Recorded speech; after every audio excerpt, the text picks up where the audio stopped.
میں اس لاپتہ لڑکی کا کیا کروں؟ میں نہیں جانتا اس لاپتہ لڑکی سے میرا تعلق کیا ہے۔ نہ جانے کیوں برسوں سے اخبار کا وہ ٹکڑا میرے بٹوے میں پڑا ہے جس میں گم شدگی خبر کے ساتھ شناخت کے لیے اس کی تصویر بھی موجود ہے۔ میں روز صبح شام اسے بہت اپنیت سے دیکھتا ہوں، مگر وہ بددستور اداس دکھائی دیتی ہے۔ دن بھر سڑکوں، بازاروں اور بس سٹاپ پر میں اس لڑکی کا چہرہ ڈھونڈتا رہتا ہوں، مگر وہ کہیں نہیں دکھتی۔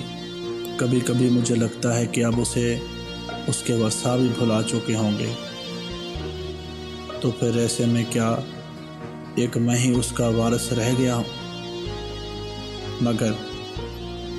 مگر اس سب کے باوجود بھی معلوم نہیں کیوں میں خود پر ہی شک کرنے لگا ہوں کہ جیسے اتنے برسوں سے اسے میں نے ہی اغوا کر کے قید رکھا ہے، کہ جیسے اتنے برسوں سے اسے میں نے ہی اغوا کر کے قید رکھا ہے۔